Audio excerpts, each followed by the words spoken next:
লাইনটা দেওয়ার জন্য ধন্যবাদ দিলাম। আমার অনেক কথা বলার সুযোগ হয়েছে, কথা কোন ঠিক না বেটি? মাছ আর চেয়ারার ফাইল দেখবেন অনেক সময় ঢাকার থেকে ফুলা যদি আল্লাহ বাল্লা করে আয় পরে আওয়ার পরে জিগা মারে ডাক দিয়া, মা আমি আইসলাম, অফু হাত মুখটা দয়ালো, মা শীতের দিন না হন অফু থুন বউরে ডাক দিস পরে হন একটা কাজ কর, এই কাপড়টি একটু হাত মুখটা দয়ালো, হ্যাঁ দয়ালো, পরে আপনার কড়াইয়ের মধ্যে ঠান্ডা বাতি ফালাইয়া তেল দিয়া পেঁয়াজ দিয়া, হ্যাঁ একটা গরম কইরা সিমের তরকারিটা গরম কইরা দিয়া ফুট চাইলা খাইলা তো এর মধ্যে যেটা আছে এরপরে ঘুমা আরাম লাগবো, পেটটা বইরা খাইছি। আর বউর কাছে যদি কইতেন যে ফেটে খিদা লাগছে, ঘুম থেকে উঠলইলে উঠার পরে মুখটা ব্রাশ করলইলে কইরা 3 প্রকারের আইটেম করলইলে কি রে, একটাই কথা, শাশুড়ি লেগে কিন্তু আইটেমটা করতো না, জামাই লেগে করবো কি রে, বুড়া বিয়া হওয়ার পর একটা টার্গেট করে কেমনে মা বাপ থেকে জামাইটারে দূরে সরান যাবে, এই হইলে মহিলাদের প্রথম টার্গেট। 1 বছর পরে হোক আর 6 মাস পরে হোক আর 6 বছর পরে হোক, বিয়া সাথে করলে করছেন, আমরা তো বুঝি ওই কেন কোন হালা আছেন, আমি তো করছি, আমি বুঝি না আমারটা হেরা টার্গেট দিল। আমরা এটা করি না, আমরা সাইরো ভাই বউয়াই আমরা সব ছেলে মেয়েরা সবাই এখন একসাথে মার হাবা জোরে গন, প্রতিদিন 5 লিটার তেল লাগে, মার হাবা গন্নে গেলে 3 বেলা মূল্যে মোট 60 জন খাওয়াইন না, আলহামদুলিল্লাহ গন্না গেলে অভাব নাই, পুরা নবীর উম্মত বাড়তাছে, মার হাবা জোরে গন্না গেলে।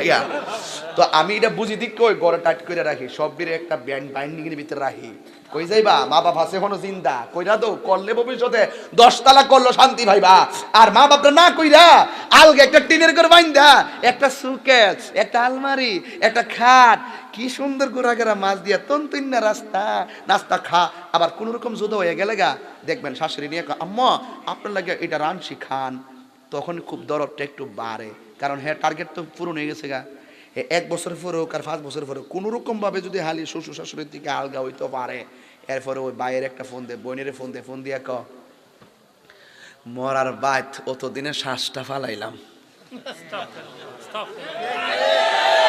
আমার ফুলা ফান্ডি করে হাত দিলে কঠিন না বেটে, অ্যাকশন অ্যাকশন রাখ অতটা নরম ওয়াজ করছি আমি, তাহিরি বোয়ান বেড়ে ফোলা মেজাজ গরম দিল নরম, কথা কন ঠিক না বেঠিক?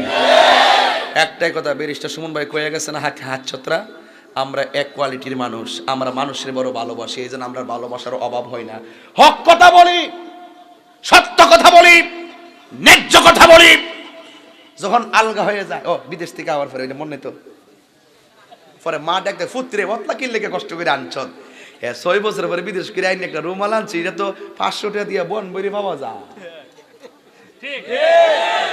একটা লুঙ্গি তো সোনারগড় লক্ষ্মীপুর বাজারে পাওয়া যায়, এটা নিয়ে বাপের বুঝাই লাইছে। আর একটা ব্যাগ আছে, তোমার মা তো বুঝতেছে যে বউটা যাহার রয়েছে, তাই না জানে কেনাচ্ছে চাইতেছে যে ওই ব্যাগটা নিয়ে খুললা, তখন মা কইছে ফুত্রে ও ফুত হুন বুঝছি, সবটি কম্বল নিয়ে ফুট বাইন্ডিং করে সানসেট উপরে রাখবো, রুমটা রাখ, কারণ কি লেগে ইন্দুর টিন্দুর আসো তো এখানে রাখিস না, কারণ মা তো ভালো করে জানে যদি কবে তোর বাপের একটা কম্বল দেওয়া যা তোর তো লাগিয়ে দিতে না, দিয়া দিছি নি 3টা কম্বল সুন্দর করে সানসেটে সাজাই লাইছে, হ্যাঁ সুন্দর করে সাজাই রেখে দিছে। আর আরেকটা ব্যাগ যে ওই যে ভেই ব্যাগটা কতটা পরে কোনিস যা বা ফুট তুই বউরলে এসে এটা অন ঝামেলা করিস না, বাদ দে। 12টা পর্যন্ত ওই বউটা যখন ব্যাগটা হেই করে গেছে তখন আইকো আম্মা খাইছেন, আম্মা কি ঘুমাইছেন, আম্মা কি খাবেন বাইরে দিলে গেলে যদি আসল ব্যাগটা দিয়া যাইতো, কথা কন ঠিক না বেঠে? এরপরে যখন মা যখন তেল গরম করে লই ফের আবার তেলটা দিবার লাগে খাওয়ার মধ্যে ওকে কি উতলাই উঠছে, যে আমার দেখাইবো যে আমি সারা জীবন খেদমত করছি তোমার মা, এটা দেখাইবো, কথা বুঝছেন না? ফাউডিতে তেল দিয়ে গরম পানি দিয়ে বানাই দিয়ে আম্মু আপনি কি খাবেন, আমি কি এখনো খান না, আরে শরীরটা শুকে গেছে রে, আমার ফিসরে বেড়াই তোমরা রাগ করছে, জবানটা খুইলা গো ঠিক না বেঠে? সবাই হাত দিলা বলেন ঠিক কি না বলেন?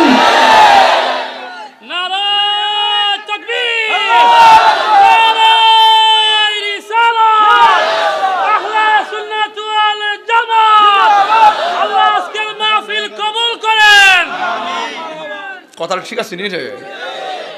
এরপরে 12:30 বাজার পরে যখন মা যখন ঘুমাই জায়গা শাশুড়ি ঘুমাই আসতে শাশুড়ি ঘুমাই গেলে গা হ্যাঁ কি তা হ্যাঁ হ্যাঁ পাগল কো না, হ্যাঁ কি এর পাগল যে কে আসিনি, হ্যাঁ আবার পাগল রে, হ্যাঁ হচ্ছে জামাই থেকে টেয়া বুঝে মানুষ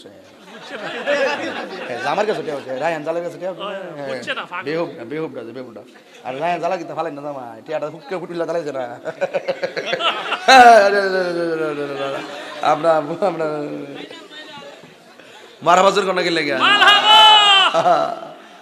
এতক্ষণ আজকার কি আমি কি দলিলের বাইরে কথা বলতেছি সমাজের বাইরে কথা বলতেছি অনেকে রাগ করবো বাজান রাগ করলে কিছু করার নাই পরে 12টার পর্যন্ত দেখছে শাশুড়িটা ঘুমাই গেছে গেলে বাজান এরপর ওই জামারে লইয়া ব্যাগটা খুলে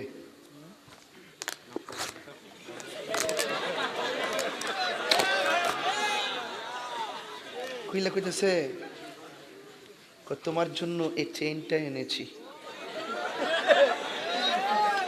বউ কি উত্তরটা জানেননি কি দরকার ছিল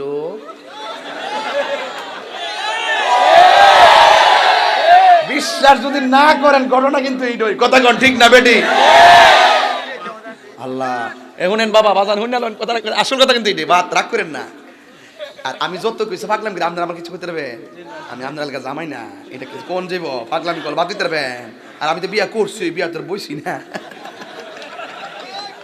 কথা কোন ঠিক না বেটি আচ্ছা আসল কথা কই আলাই হইনালন এরপরে আবার আরেকটা বান্ডিং হলো খুললে এটা আনছি একটা মোবাইল এনেছি এটা কইতাম না এটা কইলে বেশ লাগবো যাক এরপরে মনে করেন যে কি দরকার ছিল তুমি আবার এই ট্রেনের কথা কিন্তু আবার আমার শাশুড়ির কাছে কইও না কষ্ট পাবে কি পাবে কষ্ট পাবে দেখেন কত বড় শয়তান দেখেন শয়তানটা দেখেন কত প্রকার শয়তান এ কইছে শাশুড়ির কাছে কইেন না কইলে কষ্ট পাবে কিন্তু তোর মা কষ্ট পাইতো কি লাগিয়া তোমার লাগে আমি আনছি ঠিকই পরের দিন কইছে শাশুড়ির কাছে কইেন না এ নিজই পাশের বাড়ির মহিলার কাছে যাইয়া ক আমার জামাইটা চেইন আনছে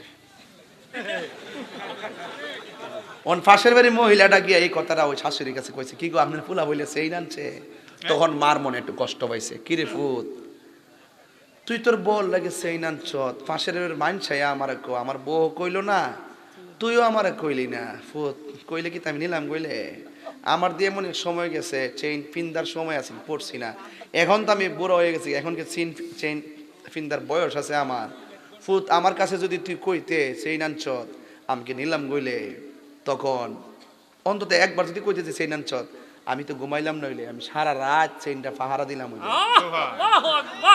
এটা মা তো তুই তো আমার কাছে কইতি ঘরে চেইন আছে ডাহাইতের মেল থেকে যেন না নে চেইনটা আমি সারা রাত বাইরে ঘুরলাম হইলে নামাজ পড়লাম না তোর চেইনটা পাহারা দিলাম হইলে তখন এই কথা মা কইছি দীক্ষা বউ তখন জামাইলে হুইত্যা যে চেহারাটা ফিলে হয়ে গেছে তখন জিগা থেকে কি তোমাকে মন খারাপ হইতো না তুমি আমার কাছে চেইন আনছো তোমার মা দেখছো না কি তামসাটা শুরু করছে এই ঘরের ভিতরে আগুনটা কিন্তু লাগছে এরপরে এখন কি মাস ওইটা শীত কুয়াশা পড়ছে না আজকে দেখবেন কোনো মা যদি যায় বউরে যায় কই গো আমার ফুট তো 1 মাস আগে কম্বল আনছেন 3টা সানসেট থেকে একটা কম্বল দো না শীত করতেছে টিনের ঘরের মধ্যে টপ্পর টপ্পর কুয়াশা পড়তেছে আমার ঠান্ডা লাগতেছে তখন বউ কি তা করেন নি দিমো সহাল এটা গরম কইরা দিমো তখন মা কষ্ট পাইছে সারা রাত শাড়ি কাপড়টা ফেস দিয়া মা রাত্রটা কাটাইছে একটা কষ্ট পাইছে না তখন মা কিন্তু দুঃখ পাইলে ওই মেয়ের কাছে থাকলে মেয়ের কাছে শুনুস না তোর বাবির কাছে কম্বলটা চাইছি কম্বলটা দিছে না সোয়াল বেলে গরম করে দিব ওখান দেখলাম যে সারাদিন গেছে গা কম্বল ওখানে সানসেটের উপরই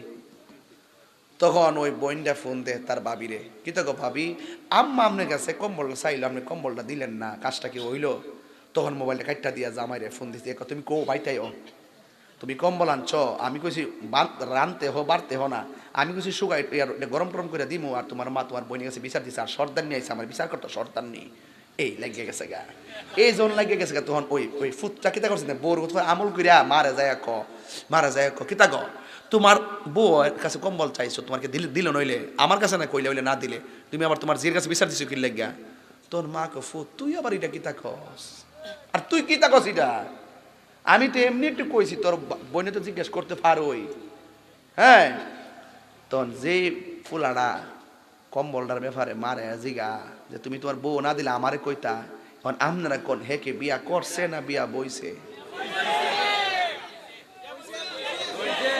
আমি যদি বিদেশ থেকে কম্বল আনতাম আর 3টা কম্বল যদি ঘরে থাকতো আমার আম্মা যদি কম্বলটা চাইতো আমার বউ যদি না দিত কইলাম বলে যা বাপের বাড়ি যা 10টা কম্বল লইয়া যাই না আমার মারা দে যে অন্যায় করছো তো একটা চাইছে না 10টা দে দিয়ে আমার ফাওয়া ফইরা থাক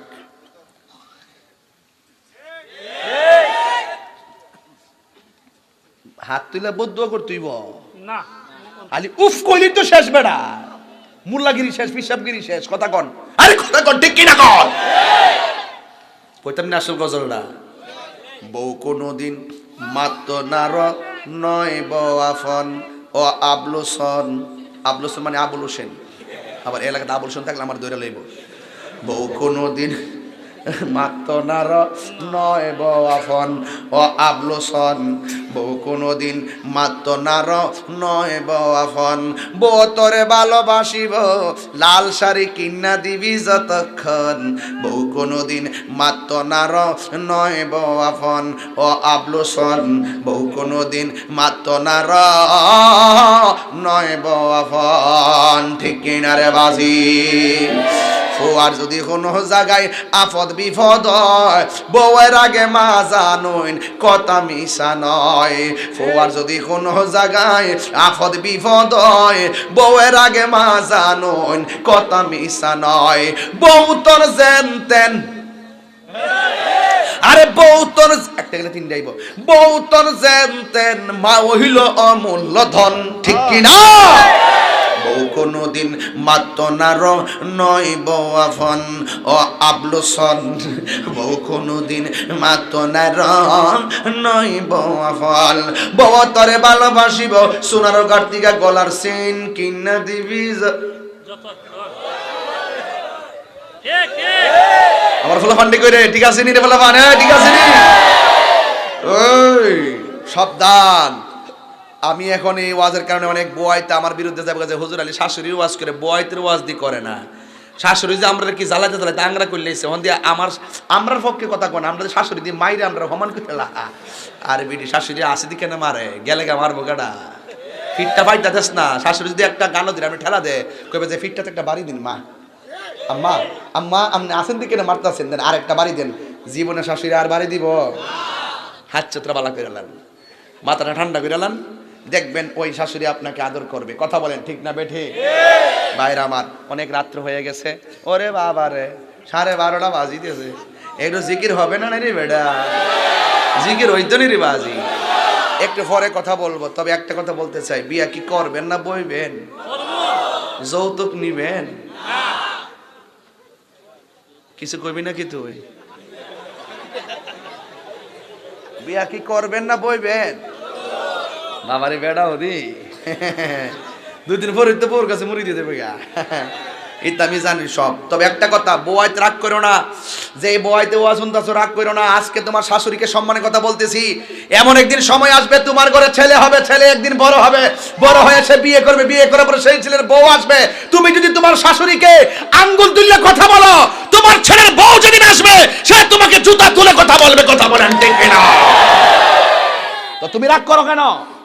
তুমি রাগ করো কেন? তুমি কষ্ট পাবে কেন? তুমি মনে রেখো, তুমি যদি তোমার শাশুড়িকে উজুর পানি বানায় দাও, তোমার ছেলের বউ যেদিন আসবে তোমার জন্য তাহাজ্জুদের উজুর পানি বানায় দিবে। কথা বলেন ঠিক কিনা? খেতেরিটা খেতেই ভাঙ্গে নাকি উপরে যায় ভাঙ্গে? খেতেরিটা খেতেই ভাঙ্গে। মান জাদ্দা ওয়াজাদা, যে চেষ্টা করে সে পায়, কামা তাদিনু তুদান, যেমন কর্ম তেমন ফল। আপনি আপনার শাশুড়ির কাছ থেকে কোন রকম ভাবে জুদা হইতে চান, আবার আপনার যখন শেষ বয়স আসবে আপনি আবার আপনার ছেলের বউর সঙ্গে মিলে খেতে চান, ঠিক না? যেই বউরা আজকে আলাদা খাইতে চায়, সেই বউরা একদিন আবার ছেলের বউর সঙ্গে মিলে খেতে চায়। মনে রাখবেন, আপনি ভালোভাবে চলেন, আপনার সংসারে উন্নতির অভাব হবে না। তবে একটা কথা বলি, কার কার মা নাই হাত তোলেন, হাত নামান। কার কার বাবা নাই হাত তোলেন। আমারও বাবা নাই। আল্লাহ সবার মা বাবার কবরটাকে জান্নাত বানাই দেন, আমিন কোন। বাজান, আমি এই ফিলিস্তিনের মুসলমানদের অবস্থা বেশি ভালো না, তাদের জন্য আমরা খাস করে চোখের পানি ফেলায় দোয়া করার দরকার। ফিলিস্তিনি মুসলমানদের উপরে যখন ইসরায়েলের আগ্রাসনের বোমাগুলো আসে, তখন ফিলিস্তিনের যে মহিলাদের পেটে যে বাচ্চা আছে না, বাচ্চাগুলো বুলেটের আওয়াজের কারণে আর কম্পনের কারণে প্রতিবন্ধী হয়ে যাচ্ছে। 20 লক্ষ গাজাতে মুসলমানরা আটকা পড়া, কারেন্ট নাই, বিদ্যুৎ নাই, খাওন নাই, চিকিৎসা নাই, একের পর এক তারা মরতে আসে। কথা কোন ঠিক না বেঠিক? আল্লাহ যেন ফিলিস্তিনি মুসলমানদেরকে হেফাজত করে জোরবেন, আমিন। আমরা ফিলিস্তিনি মুসলমানদের জন্য চোখের পানি ফালাইয়া দোয়া কইরা যেমন কেডা কেডা আছেন হাত তোলেন, হাত নামান। কারা কারা ফিলিস্তিনি মুসলমানদের জন্য দোয়া না কইরা চলে যাবেন, হাত তোলেন। সবাই থাকবো না? ওহন যেটা উঠবো এটা হইলো ইসরায়েলের বন্ধু, আর যেটা বইয়া থাকবো এটা হইলো ফিলিস্তিনের বন্ধু। কথা কন ঠিক কিনা? মানে আমরা কি ইসরায়েলের পক্ষে? আমরা কি ইসরায়েলের